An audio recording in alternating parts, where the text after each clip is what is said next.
Hello, ladies and gentlemen. Thank you very much for joining me today on this Saturday afternoon. This is the first episode of my future weekly podcast where we're going to answer a lot more questions and be more conversational than my past, where I was doing webinars. People have asked me to continue the webinar, so I probably will go back to doing webinars on Thursday evenings as well. But I like this more open forum environment for a podcast where you can ask more questions. So feel free to do so. I'm just going to cover certain, segments every week on like new fad diets, new vaccine injuries, which I see in my practice, and maybe we'll cover some herbs or some herbal tea each week, maybe a tea of the week, and I'll describe how it works and the different herbs in it, so we can still learn about herbs. And basically, this podcast is paid for and sponsored by herbmanteas.com. So if you have any health condition, please go to herbmanteas.com and you can use the coupon code POD10 off, and you will get 10% off any product on Herb Teas. We'll put that in the link in the below. So, and I'll be just waiting for your questions here. But I'd like to start off with one of my favorite subjects and talk about the rampant problem we have today in healthcare of following fads. And we see that the amount of fad diets, fad treatments has increased, not decreased. I call it Instagram healthcare because people are looking at Instagram unknowledgeable of who is presenting the information, and then they follow it. So I see this every day with my patients, including the last two I had today. Both were doing mushroom coffee and thought mushrooms were a cure-all. And both of them love chocolate and think that chocolate is a superfood, taking magnesium. And that was just two people today. So it's pretty prevalent that people are being influenced by advertisements. Like the one client I had today, we were just kind of talking about this subject, and she says, yeah, people are not following health advice, they're following advertisements. So, and she's right, because you see the advertisement that says, chocolate, dark chocolates, high in magnesium, high in antioxidants. And then you click on the link and you buy it. Well, that was an advertisement. You see the link that says, mushrooms are, scientifically proven to treat all these health conditions. And then you click on it and you buy it, but it was an advertisement, just wasn't. It was disguised as health advice. So this is, I would say, almost people's number one problem with their health today, at least those people who are, looking for alternatives, trying to avoid medication and looking for more natural ways to treat themselves. Their biggest obstacle is the false information that's out there. And most of it is not like people lying, it's people advertising. And you're just following the advertisements. And we know there's a long history of fad diets out there. I mean, there's been goji berries. There's been Manuka honey, where people were paying $60 a jar for Manuka honey. And we can even think back a few years ago, everybody and their brother was doing turmeric capsules. Well, that's kind of gone. I mean, they did CBD for a while, and that's kind of faded. But now everybody, I'd say 70-80% of all my clients are doing mushrooms in one form or another. And we're not saying that goji berries, honey, or mushrooms are unhealthy, but we're saying they do have certain uses. All these mushrooms, that cordyceps, reishi, chaga, all have different benefits. And, there's no need to be mixing them all together and having 5 in one shot when you don't even know what they're good for. And then having them with coffee, which is really kind of absurd because people are taking them to build their immunity or reduce inflammation. And the coffee is very inflammatory in itself. And people are mixing coffee and mushrooms together very blindly. I like to say that it's the blind leading the blind on the internet. You really have to, I would say, more than just be careful. You really just have to stop following it. You should really only read things that you know who the author is. And people send me links all the time, and I go look at the bottom of the link to see who the author is. And okay, I see the woman's name. It doesn't say much about her. So I copy the name, go post it in the internet and Google and see who she is. And a lot of times she's just an English major, 22 years old, writing articles. And now people are just following this advice. So my advice for healthcare is, pick the author first. There's many good doctors who have good information, and there's many good naturopaths and herbalists and Ayurveda doctors. So you pick the person first that you know is qualified. And then if you want to go watch his YouTube videos or follow him then or her, oh, that's good. At least you know the person's credible. They're in practice. They've seen patients. They're not 22 years old. They're at least, 40, 50 years old. They've been around. They've been in practice, and go learn from them. But this whole idea of just, following Instagram posts and things that are popping up on your screen and blindly buying products without even knowing who recommended them, who recommended the advice that you took. This is really creating more additional health problems. And we can go on this, fad craze, which is ruining people's health by look at the keto diet. This is the killer diet, very unhealthy. And even medical doctors who are my patients, they all agree this keto is a disaster. One area that me and medical doctors really agree on, because ketosis is actually considered a dangerous state, and people pass out. And I had somebody who worked in the ER in Los Angeles, and they said they have to, all these people that pass out, they have to ask the family member if they're on the keto diet. It's like one of their standard questions if they have people who have fainted. Are you doing the keto diet? I mean, it's now in their questioning to determine what's happened in a case. So medical people really, particularly in the emergency room, really dislike this keto diet, and it's a fad. And now, of course, we have the carnivore diet, maybe the king of the fad diets. And if you get the feedback from the people who have tried these diets, a lot of them say they got diarrhea, which is one of the most common problems. And if you read about it, they get kind of a black tarry diarrhea as well. But these carnivore diets, there's a little spin-off of them now, and it's called the no vegetable diet, which is a prediction I made years ago that when fruit became bad, and by the way, that's a current fad that all fruit has sugar, all fruit's bad. So about 20, 30% of my clients are afraid to eat an apple now. Another bad influence of the internet, because you don't really want to leave off a whole food group. But years ago, I said, hey, we left off grains. They're bad. First, we started with wheat, then all grains. And meat's kind of gone out the door. People have really overeaten it. It's true. And then dairy, gone. All dairy's bad. So, and then recently we did fruit. Fruit's all bad. So I made a prediction that someday there'll be a no vegetarian diet. And yes, now it has appeared. It comes a little bit from the carnivore diet spin-off. And apparently they say their justification is that all vegetables have carcinogens. And I find a lot of these fad diets are coming from the gym. These keto diets, carnivore diets. I mean, these are muscle building guys, affectionately we can call meatheads, who have come up with these methodologies to build more muscle and to be ripped. They have no interest really in being healthy. They just want to have the great physique, no different than a woman that doesn't care about her health. It just wants to be skinny. It's the same mentality. It's all based on, looking good and not actually being healthy. And we know many of these keto following muscle building characters end up with kidney failure and gout from the high uric acid. But kidney failure, I get people with kidney failure on a regular basis in their 30s and early 40s, and they've been on this high protein, all meat, eggs, protein powder diet for years. And hey, they got the muscles, but the kidneys are failing. And that pretty much can shorten your life, because even if you go on dialysis, you won't last long.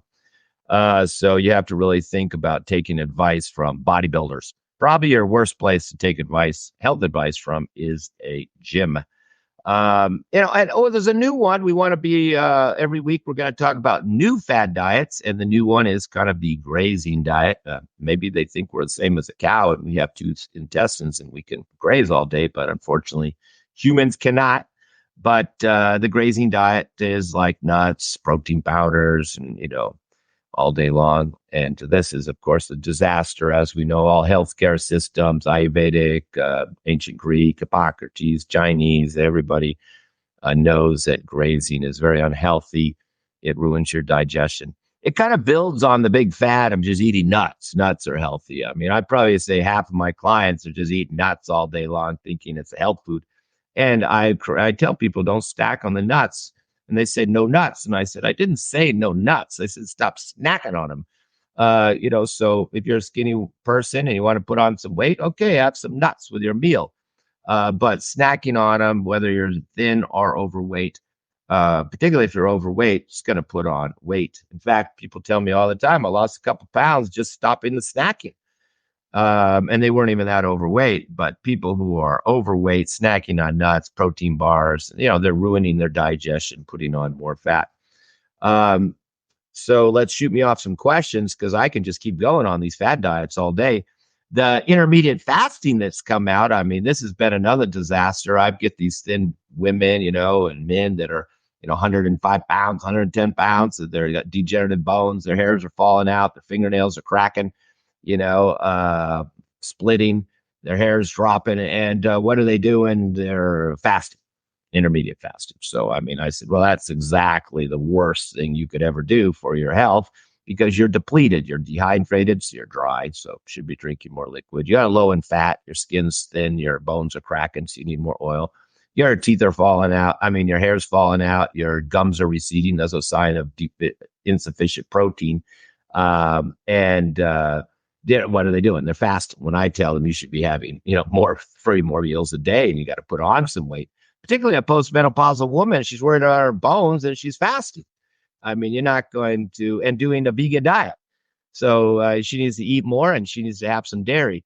It's not a matter of good or bad. It's not like, oh, dairy's good, dairy's bad. That's all amateur thinking. I mean, dairy, if you're a postmenopausal woman and you're thin and underweight with degenerative bones, you better be having some more milk at night and more dairy in your diet. Particularly if you're vegetarian, you need that extra source of, we could say vitamin D and other nutrients from the dairy. So the vegan diet is also an old disaster, and people keep sticking to it until, again, their hair falls out. And for many women, young women, their period just stops from the vegan diet. But hey, they stay thin, and they fit in that old bikini that they had when they were 18. And I think that's what's important to them. But that has nothing to do with health. So please, folks, be cautious of following information online. Particularly, we call it Instagram healthcare, where you just start, seeing all these little pop-ups of mud coffee, because that's how mud coffee made its success, was Instagram. It's being studied, as a great success from an advertiser's point of view, because it was so successful converting people over for a very low cost of just buying Instagram ads.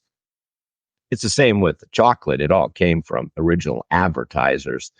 The avocado guy, he promoted the chocolate in his he was a salesperson for the superfood company, and they had a chocolate one, and he talked about all the benefits of magnesium and then chocolate nibs. And, people are still blindly taking chocolate.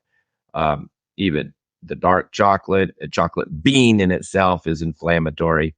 So, it's aggravating people's inflammation and pain. So, any questions there about fad diets? I'll be happy to shoot them down for you. But, they're very easy to disprove, because everybody's very different. You can't go out and preach a diet to the whole world and think it's correct. I mean, you have some people are overweight, some people are thin, some people are cold, some people are dry. Some people, can't wake up in the morning. Some people have insomnia. Some people live in cold weather. Some people live in hot weather. So there's no way you can tell everybody to follow a diet. you really have to meet people individually and see what's happening with their health, see where they live, see what they've been eating, see what their health conditions are, and then you can adjust accordingly. So all diets basically are fads. We have a question here. Thank you very much. Smoothies. Oh boy, you got me going now. That was a perfect question to fire me up. Smoothies. Oh, we know now. Maybe some of you listeners are smoothie addicts, and are people who are trying to go initially. They're trying to be healthy. Of course, they get rid of the junk food, the fast food, and all that stuff, which is a good move. We should do it. Then they make another move. They drop the alcohol. They drop the smoking, cigarettes. That they add on. They try to like do something positive instead of just getting rid of the junk food. They, throw in the smoothie. And then what do they put in the smoothie? Well, everything that's popular.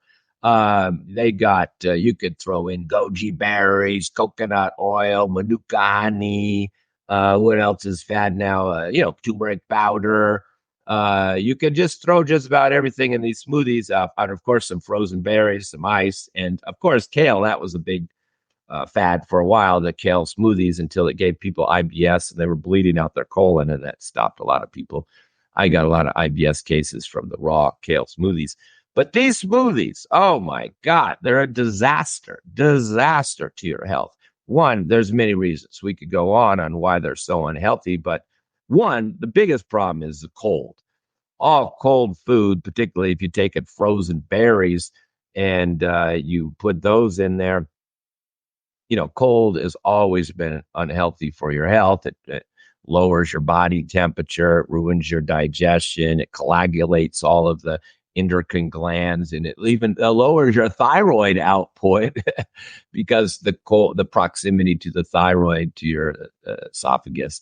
So even your thyroid numbers can be lower if you're having a lot of cold foods, cold drinks, ice cream. Then you go to the doctor and it say, hey, your T3, your T4 is low. Here, take some. Your TSH is a little high here. You must have low thyroid.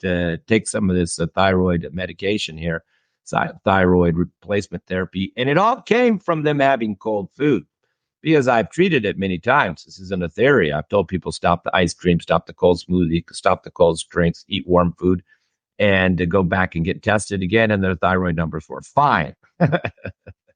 So, and that's only the tip of the iceberg of the problems of these smoothies. The other one, of course, is the horrible food combining. And that's why people aren't hungry all day, is it generally are clogging up their system. The cold also clogs up your lymphatic system, thickens your blood. It's a big burden for your whole digestive system, because the digestive system needs to warm things up and, create acidity and break down these proteins. But the other big problem, of course, is the food combining disaster. We all know, if we had studied any type of nutritional science, from Ayurveda to Hippocrates to Chinese to even a naturopath in his first year of study, will learn that you don't mix fruits and vegetables together. Maybe a little bit of fruit, like little dried raisins, little dried mango, and your oatmeal's not the end of the world. But when you start putting kale plus strawberries together, you're really breaking the general food combining guideline of don't mix a juicy fruit with vegetables. And then, of course, you don't have fruit with protein, and they're throwing in protein powder, and you don't have fruit with oil, and they're throwing in oil. So many people had felt that these smoothies were just like, I don't feel hungry all day. Well, that's because you just like clogged up your entire system. It took your body a whole day just to recover. And now, of course, people throw everything in there. Now they're throwing mushroom powder in their smoothies as well. I get that replaced, I guess, the turmeric. But they're a disaster. I mean, if you want to add a little extra nutrition to your health, then, you could always do some vegetable juicing. If you're a depleted, weak, underweight person, you could do carrots. And if you're cold, you could do some ginger in there. If you're overweight, you won't want to do a lot of carrots and beets because they're kind of sweet. Then you can do like leafy greens, spinach, kale, cilantro. So you can make a vegetable juice that can be very beneficial. A lot of vitamins in there. You're able to absorb them very quickly. So there's the benefits in the vegetable juice. But once you start throwing in the frozen blueberries and the protein powders and all of the other supplements that you've picked up online, then you create a big giant mess. So there's absolutely no use in taking these smoothies. In fact, if you go to an herbalist like myself, he's going to give you herbs to say, hey, maybe, for your kidney failure or your urinary tract, you need to drink it in a tea. Maybe for your constipation, you need to have it at night. For your gas and bloating, you need to have it after meals. So just taking a bunch of smooth herbs and throwing them in a smoothie and chucking them down in the morning with a bunch of fruit, protein powders, uh, it's not the proper way to take herbs as well. And a lot of people have come back to me on the second appointment who were coming to me with gas, bloating, constipation. And I said, how'd it go with my herbs? Because I give them herbs for gas, bloating, and constipation. And they say, you know what? The herbs helped, but it got better almost immediately after I stopped the smoothie. We get many, what do you call it, face palms, where the people are like, I can't believe I did that smoothie for 4 years and you told me to stop it. And suddenly my appetite is better because you want an appetite. You don't want to snuff out your appetite. You're trying to get nutrition in. So, snuffing out your appetite with a big clogging cold drink is not really the way to lose weight. We can see that all the time with people saying, hey, I've been trying everything. I'm even doing all I have is a smoothie every morning and I'm still gaining weight. So, it doesn't work. And because they're not even absorbing most of those nutrients. And then at night they get famished because they haven't eaten all day. And then they pig out in the evening, the worst time to eat. It's always better to front load your food. You're supposed to eat first, then exercise and go about your day, not fast all day like this intermediate fasting fad, and then pig out at 5 o'clock at night. You're supposed to front load it. Yeah, you fill the gas up first, then you drive. You don't drive all day and then put gas in the car, and you don't eat fast all day and then eat at the end of the day and then go to sleep. It's just going to be weight gaining. You got to eat in the morning when you're hungry, and then you can use up these quote calories during the day. And this is a much safer and faster, a more natural way of going. So if you're hungry in the morning, you should eat in the morning. You shouldn't be fasting. If you're not hungry till 11 or 12 o'clock, you shouldn't be eating until 11 or 12 o'clock. So, I hope that give you some better idea. It doesn't mean that some of those ingredients in your smoothie are necessarily bad. It's just throwing them all together in that form is probably going to make it undigestible and just not effective, particularly if it's cold. So, and the other area I want to talk about was the vaccine injuries. And the only reason I want to talk about it is because I'm getting so many cases. I may even have to add to my form vaccine injury, because you ask them to fill out health conditions and 10% of the people are writing vaccine injury. So, this is a big subject for people. And I think in the future, I will invite some of my patients to join me in these podcasts, and then we can interview them and they can talk about their experience, because that's the way I learned about vaccine injuries, not from reading about them, but from the patients themselves. Now, I think sometimes my patients may think all of their health problems came from the vaccine, and I don't always agree with that. But we do know the major issues of clotting are very common, the myocarditis, the sudden death, and then that's the one category. And then the second category I see a lot of is the tremors and the shaking. Even I have some medical doctors now who had tremors, and they, as medical doctors, contributed to the vaccine. So maybe I'm going to send out an invite to some of these medical doctors that are my patients who came to me because they believe the vaccine created either blood clotting or tremors. Those are the two major ones that I see. Now, there are many other types of vaccine injuries that I've seen, including infertility and blood clotting in the during pregnancy that was leading to miscarriages. And I've seen other examples, and we'll cover those in other podcasts. And I do hope to get some of these patients in that have had experiences and about vaccine injury, and get them on the podcast so they can explain it from their point of view, their experience, and what happened. Um, and that should help educate people in this whole area that people are really just starting to learn about at this time about these vaccine injuries. So today we're going to, as every podcast, we want to cover at least one herb and then one tea, for our sponsor, herbmanteas.com. It has over 50 teas online. And we're going to cover this tea today called Slimming Detox Tea.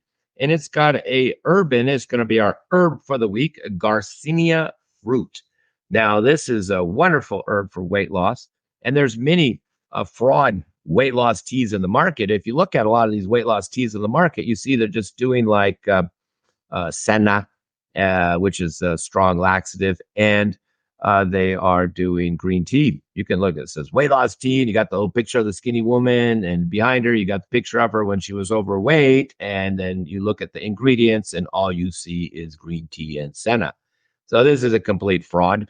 Most weight loss teas on the market are complete frauds. And you can always tell they don't even have herbs in there for weight loss. That's why we want to talk about this Garcinia. This is a great herb for weight loss. It's a fruit. Gymnea sylvester would probably be its cousin because that's helping stabilizing blood sugar and take away cravings. But Garcinia is a very effective sour fruit that is helpful in weight loss. And you notice the weight loss foods tend to be or herbs tend to be either bitter or sour. That's why we do lemon water, because of the sour. You don't do sweet tasting herbs and sweet tasting fruits when you're trying to lose weight. You do sour, and Garcinia fruit is definitely sour. So for those people who can have video, then you can see there this tea, slimming detox tea. And we just go through those. I find this tea very effective. It's one of the newer teas this year by Herbman Teas, our sponsor. And it says weight loss tea, 14-day detox, cleanses colon, liver, and kidneys. See, that's a very interesting point. This is a cleansing weight loss tea. So it does have the Garcinia for weight loss, has the Gymnea for blood sugar, but it's got the dandelion and the burdock for the liver. It's got the juniper berry for the kidneys, which is a diuretic. It's got the Carsata sagrada and a little senna for the bowel movements. Senna, fenugreek, ginger, and lemon peel are kind of supportive. You see hot and sour spices there. And of course, fenugreek and cinnamon will help a little bit with blood sugar. So we can say this tea is very, very effective. We're getting great reviews on it, and it's selling like hotcakes on Herbman Teas. It's not made for long-term use, but it does really help a person who's overweight, at least 20, 30 pounds overweight, not somebody who's just, wants to lose a few pounds on their thighs, but somebody who's clearly overweight and congested and blocked up and congested, poor bowel movements, maybe urinating at night, mucus, congestion, constipation, sluggishness, tired, fatigue. A wonderful tea by our sponsor, Herbman Teas, Slimming Detox Tea, 14-day cleanse. So I hope that helped you understand the power of those herbs, that particular formula. And every week we will cover a new tea, and we will cover new subjects. Hopefully we can get some guests on here who can talk about their health conditions and how they recovered from herbal remedies. And hopefully we can get some guests on here who had vaccine injuries who want to share with us. So if you are in that category, you are my patient, and I've treated you in the past, and you'd like to talk about it on the podcast and have me interview you, then please contact me. And if you're one of my patients who's had a vaccine injury and you'd like to educate other people about that, please contact me. It's not necessary to provide your full name. We can just ask you questions on the podcast. But I do hope you benefited from this bit of information about fad diets and about the importance of getting good health advice and not taking your health advice from the internet, and try to maybe go towards books, at least go to reliable people that you know that are actually in practice, and be very careful of advertisements posing as health advice. All right. Thank you very much, ladies and gentlemen. We wish you the best of health. And we hope to see you every Saturday. Please invite your friends to the podcast. We want to get this going. We want to get the numbers up there. And we will share this video. All my clients and people on my mailing list will get a copy, and it will be sent out to different podcast apps. Please share it with others. Thank you very much, ladies and gentlemen. We hope to see you next Saturday.